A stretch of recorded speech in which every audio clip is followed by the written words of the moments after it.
Nos encontramos ahora en la Escuela Peruana de Derecho Constitucional con una edición muy especial. Y es que el próximo domingo 14 de mayo se conmemora en nuestro país el Día de las Madres. Y en este sentido, la fecha, materia de celebración, nos ha llamado a la reflexión sobre cuánto en el Perú se ha legislado en beneficio de la maternidad. Y al respecto, bueno, podemos comentar que en nuestro país se sigue una tradición que prácticamente proviene de los Estados Unidos, pues fue el presidente Wilson en 1914 quien estableció que el segundo domingo de mayo se conmemore el Día de las Madres, para celebrar la maternidad y reconocer también la gran labor que realizan las mujeres que engendran vida. Esta tradición ha sido seguida por varios países de América Latina y también de otras partes del mundo, pero existen otras latitudes donde conmemoran el Día de las Madres, principalmente en el mes de mayo, pero en otras fechas, el primer domingo, el día 10, entre otros. Pero en el Perú, como sabemos y es costumbre, el segundo domingo de mayo. Ahora bien, sobre las normas que podríamos invocar y que tutelan a la maternidad, vamos hoy día a centrarnos en la maternidad y no en la mujer, que tiene también una fecha central el día 8 de marzo. Encontramos en primer lugar a la Constitución Política del Perú. La norma de máxima jerarquía en nuestro país establece unos artículos respecto a la maternidad que quisiera compartirles el día de hoy. Tenemos el artículo 4, titulado Protección a la familia, protección del matrimonio, y en el cual se establece que el Estado protege a la madre, al niño y también al adolescente, así como al anciano en situación de abandono. Y expresamente señala que protege a la familia y promueve el matrimonio. Reconocen a estos últimos como instituciones naturales para la formación y el sostenimiento de la sociedad. Ese es el artículo 4. Mientras que el artículo 5 desarrolla el concubinato, que es una cuestión muy real en nuestro país, en el sentido que la estadística demuestra que la mayoría de hogares en el Perú están por unión de hecho y no por un matrimonio debidamente celebrado. El artículo 6, por su parte, en la Constitución nos habla de la paternidad y maternidad responsable, y al respecto precisa que se reconoce el derecho de las familias y de las personas a decidir. En este sentido, si bien es cierto la naturaleza nos permite procrear, es decisión de las personas si asumen la paternidad y la maternidad. No están obligados, pueden ser padres o madres, pero es su decisión finalmente cumplir con esa noble tarea. También señala que el Estado promueve todas las políticas de salud y de educación sobre el asunto. De igual manera se establece que es derecho de los padres el alimentar, educar y dar seguridad a los hijos, y de los hijos, por supuesto, realizar todas las indicaciones de los padres. Nuestra norma suprema establece a la maternidad en sus artículos 4, 5 y 6. Principalmente en el último es donde desarrolla con mayor amplitud lo que representa ser madre para el Estado de Derecho. Y es que, como hemos comentado hace un momento, la maternidad es una situación natural, pero que en nuestro país, como otros países, le han dado una especial protección jurídica. Incluso a nivel de los tratados internacionales encontramos estos supuestos, que luego lo vamos a comentar. No obstante, debemos, por el propio conocimiento científico nos demuestra que la maternidad no estuvo presente desde siempre, sino que originalmente los organismos primitivos fueron células que se duplicaban a sí mismos. No habían progenitores. La maternidad surge cuando por fin se establece el modo de reproducción a partir de la unión de un macho y una hembra. Entonces, en la naturaleza la maternidad está presente, pero la situación de procrear y la maternidad que socialmente se protege y se tutela a través del derecho es aquella que se realiza con una visión de contribuir al desarrollo y a la paz en la sociedad. Y esto lo comentamos ahora porque hay muchas situaciones que ponen en alerta cuál es la situación de la maternidad y también de la paternidad que le llegará su día, por supuesto, a conversar en nuestro país. A propósito de ello, continuamos y hemos estado revisando qué otras normas regulan a la maternidad en el Perú. ¿Qué más hay? Bueno, la mayor cantidad de normas, vamos a verlo luego, son relativas a la madre trabajadora, o sea, están en el derecho laboral. Pero continuando con nuestra búsqueda, tenemos que invocar decisivamente al Código Civil. El Código Civil establece en su artículo 418 y 419 los términos de la patria potestad. ¿Qué es la patria potestad? Es precisamente el deber y el derecho de cuidar a los hijos que se tienen en el hogar, a los hijos que son productos de la unión del hombre y la mujer. Y en este sentido es muy importante enfatizar que la sociedad, el Estado y el derecho lo que alientan y lo que procuran defender y establecer con superior protección es que hay una obligación de cuidar a las generaciones que surgen de los padres y las madres. De esta forma, hay un compromiso social de que se tutele el bienestar del niño por parte del hogar.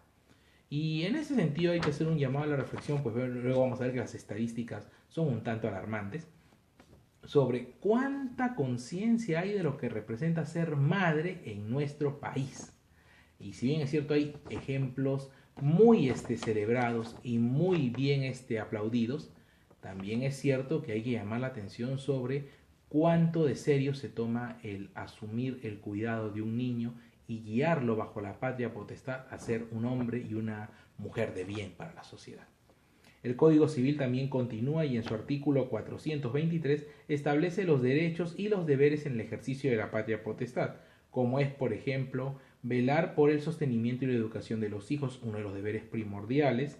También está guiar el proceso educativo, también tener a los hijos en compañía y recogerlos del lugar donde estuvieran, representar a los hijos y administrar sus bienes. Eso se establece en el Código Civil, el artículo 423. Mientras que otra norma que también debe tenerse presente y sería importante que a nivel de los centros educativos se converse sobre esto, en el sentido de que es el orden jurídico que está establecido y que nos dice que la paternidad y la maternidad humanas no son solamente una situación biológica que la naturaleza permite realizar, sino que ésta debe ejecutarse en armonía con el interés de la sociedad y la protección de los niños que vienen, pues ellos son un objeto de protección especial por parte de la sociedad y del Estado. Tenemos, por otro lado, el Código de los Niños y Adolescentes. En el artículo 74 nos ratifica lo que establece el Código Civil acerca de la patria potestad. Y un artículo que fue, o un literal que fue modificado tanto en el Código Civil como en el Código de los Niños y Adolescentes, es el relativo a la posibilidad de corregir a los hijos. Tanto el Código Civil como el Código de los Niños expresamente señalaba que es un derecho y deber de los padres el dar buen ejemplo y corregir moderadamente a los hijos. Eso decía. Sin embargo, desde el año 2015, producto de la ley 30.430, publicada el 30 de diciembre de 2015, esto se ha derogado y se ha reemplazado por otras modalidades que no obstante en toda cabalidad señalan que no se puede ejercer castigos físicos a los niños. Sobre el particular hay muchos debates, pero la ley nos está diciendo que no es viable o en todo caso si se ejecutara un castigo físico estaríamos afrontando un quebrantamiento de la norma y como tal podríamos ser acusados. Y al respecto hay que tener mucho cuidado. La ley también nos dice cómo criar a los hijos. Entonces, debemos tener esto presente. Código de los Niños y Adolescentes y el Código Civil complementan lo que dice en la Constitución. Y ahora vamos a lo más extenso de esta presentación, las normas laborales. Aquí tenemos la publicación del Diario Oficial El Peruano en dos textos. Por un lado tenemos a la Ley 30.367, publicada en noviembre del año 2015, y en donde se regula la protección de la madre trabajadora contra el despido arbitrario y prolonga el periodo de descanso. A nivel internacional, la Organización Internacional del Trabajo, valga la redundancia, es la que ha establecido una serie de mecanismos que alientan a la protección de la madre. Y así tenemos, por ejemplo, el Convenio sobre la Protección de la Maternidad, Convenio 183, en donde establece una serie de cláusulas y principios que deben seguir los países que forman parte de la Organización Internacional del Trabajo dentro de sus legislaciones para proteger a las madres trabajadoras. Como decíamos hace un momento, la principal fuente normativa sobre tutela de la maternidad en el Perú corresponde al ámbito laboral. Y continuando con nuestro derecho interno, la ley establecía sobre todo la extensión del descanso por maternidad a 49 días antes de dar a luz y 49 días después, o sumando los periodos, lo que la madre, la futura madre embarazada, considerara. Esta ley luego fue reglamentada mediante el Decreto Supremo 02-2016-TR de parte del Ministerio de Trabajo, en donde también se ratificó el tema de los 49 días antes del alumbramiento y 49 días después como licencia por maternidad, y también algunos aspectos sobre el subsidio y la protección de la madre de actos de despido en caso que o de la futura madre cuando estuviera embarazada o de ya haber dado a luz. También establecer mecanismos que declaren nulos los despidos que pudieran hacerse por dicha causa. Hace unos días la Superintendencia Nacional de Fiscalización Laboral, SUNAFIL, llevó a cabo un seminario considerando esta fecha, titulado Derechos Laborales de la Madre Trabajadora. En su página de Facebook se puede descargar la presentación que se hizo. Y sobre el tema de la madre trabajadora y las leyes que la tutelan, está precisamente lo que hemos mencionado, el tema del descanso pre y postnatal de la madre gestante. Pero también tenemos otras novedades muy importantes, y esto es la posibilidad de sancionar a las empresas que no respeten este tipo de descansos, y eso es una llamada de atención sobre todo a las empresas informales que tal vez no tienen conciencia de las tutelas y mecanismos que se han establecido para cuidar de la maternidad y del precisamente todo lo que representa este reto para una mujer que decide y apuesta por traer una vida al mundo y cuidar de ella sobre todo. Luego está el otro derecho también importante que encontramos para las madres, el permiso de lactancia durante el primer año de nacido su hijo. Luego, lo que conocen también como la hora de lactancia. Luego está una norma que surgió hace unos pocos años, pero que está dando mucho que hablar, la llamada, los llamados lactarios, ¿no? La ley 29.896 y su reglamento establece que en todo establecimiento laboral donde hubieran más de 20 mujeres en edad fértil debe establecerse un lactario, y esto involucra sector público y sector privado. Hay que saludar y felicitar a muchos organismos públicos que están dando el ejemplo. Por ejemplo, el Consejo Nacional de la Magistratura ha estado difundiendo cómo ha implementado su lactario y se está dando la debida protección. Muchas empresas también, colegios, universidades, zonas de comercios, entre otros, están demostrando mucho civismo al asumir la creación de los lactarios, cumpliendo con la ley, pero también dándole condiciones adecuadas.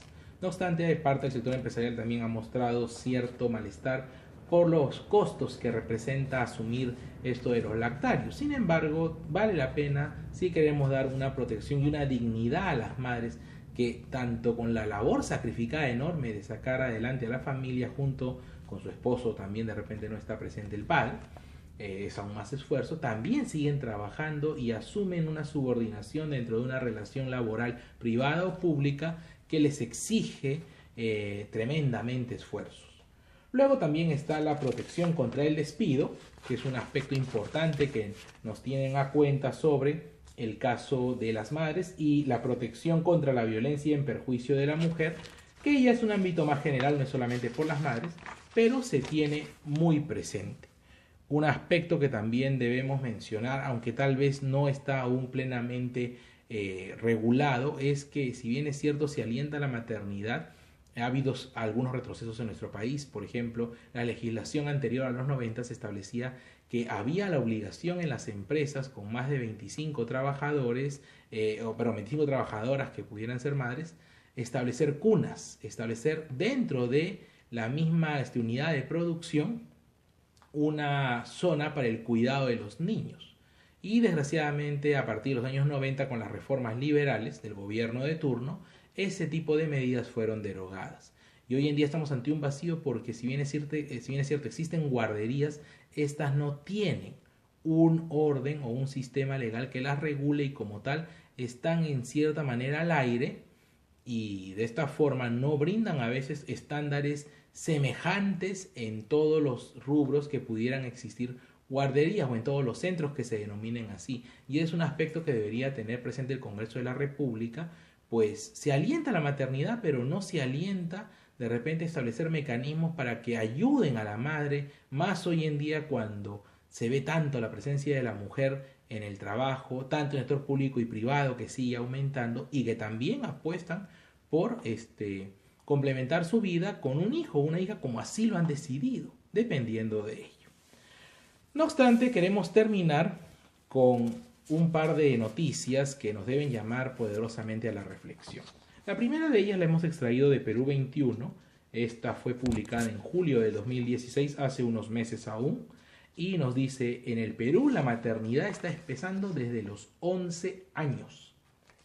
Eso quiere decir que hay niñas, porque de acuerdo al Código de los Niños y a la Convención Internacional de los Derechos de los Niños, niño es aquel menor de 18 años, que están trayendo vida al mundo. ¿Y cuánto estamos haciendo al respecto? Precisamente se dice que cada día 15 niñas entre 11 y 15 años se convierten en madres en el Perú. En 2015 dieron a luz 1.536 niñas entre 11 y 14 años. Y eso viene a complementarse con lo que reflexionábamos al inicio. La naturaleza tal vez nos permite ser madres o padres, pero como sociedad y como seres humanos civilizados debemos saber que no se es madre o padre porque se puede. Se es madre o madre porque se es padre o madre porque se quiere y se asume el compromiso. Un hijo no es un objeto, considero yo, del cual podemos disponer, usar o aprovecharnos. Un hijo es un ser humano que se nos encarga para guiarlo y para formar a un ciudadano de bien que siga contribuyendo a la sociedad. Y evidentemente el amor que infundamos en este hijo o hija, estamos seguros que luego será devuelto con creces, si es que aseguramos sembrar bien. Pero si tal vez somos egoístas o vemos a los hijos con criterios no adecuados, tal vez es posible que uno se pueda llevar una amarga decepción.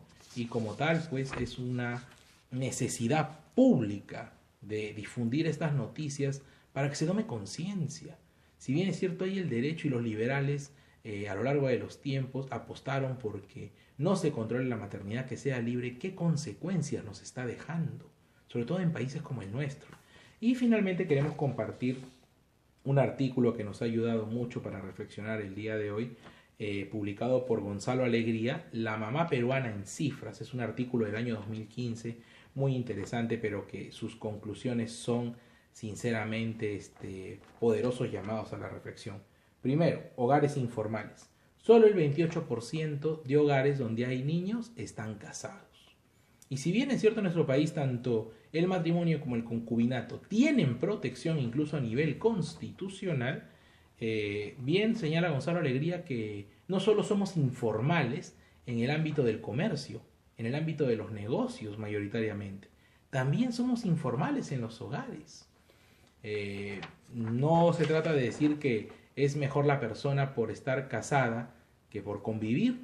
No debemos poner etiquetas ni discriminarnos, pero es evidente que en nuestro país, y lo que señala en este punto, se conecta con lo que voy a decir a continuación, que es muy alarmante, que en nuestro país se vive y debemos tener mucho cuidado.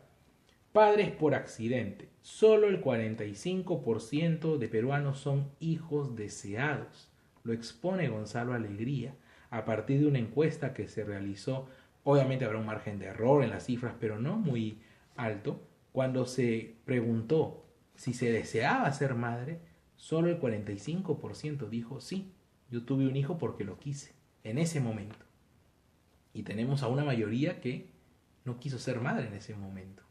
Y esto no se trata de buscar culpables, pero esta realidad creo yo que debe revertirse, porque a veces encontramos a personas que no están preparadas. Y aunque en el camino pueden aprender y mejorar, porque no hay ningún manual, ninguna guía, ninguna ley que nos diga cómo serlo, pero también esto no nos da derecho a disponer de la maternidad y paternidad como si fuera un juego, como si fuera algo de nuestro libre albedrío. No, es un compromiso para toda la vida. También nos hablan de las madres adolescentes, que lo que ya habíamos referido sobre la edad en que se inicia la maternidad, y también sobre el tema, una expresión que como el Papa Francisco dijo, tal vez no es muy feliz, la madre soltera, pero es la expresión que se usa. El 82% de hogares monoparentales tienen a una mujer al frente. Esto quiere decir que en hogares donde solo está el papá o la mamá, en el 82% de casos es la mamá la que asume. Por diversos motivos, ¿no? No necesariamente el tema del abandono, también puede ser el tema de la viudez u otra condición. Pero Gonzalo Alegría, y compartimos su reflexión final, faltan políticas sobre familia. Parece que nos estamos desviando de la importancia del matrimonio. Y aunque se acusa de conservadores muchas veces a las personas que abogan por el establecimiento y la protección y la defensa de la familia, y se dice no, que debemos dejar que los chicos decidan libremente, que las personas tengan los hijos que puedan, etc. Estamos de acuerdo en que hay una decisión libre que se toma. También estamos de acuerdo en que nadie puede ser privado de la posibilidad de ser padre o madre. Pero es indispensable ingresar agresivamente a las mentes de los peruanos, de los niños, sobre todo en las escuelas, y decide plantearles que hay un sistema jurídico que procura que se sea padre o madre porque se decide, y no porque la naturaleza nos permitió. Porque si fuera así, pues los ideales liberales nos están demostrando este panorama un tanto desolador que se vive para la maternidad en el Perú, y lo cual no es correcto. Finalmente quiero agradecerles la atención prestada y desearle a todas las madres, especialmente a mi mamá, doña Narda, que nunca se pierde un programa ahí en la casa con mi papá y con mi hermano, un feliz Día de las Madres. Este programa va dedicado para ti, mamá, y pásenla muy bonito el domingo, se lo merecen por todo lo que hacen, y a seguir trabajando por las madres del Perú. Nos vemos.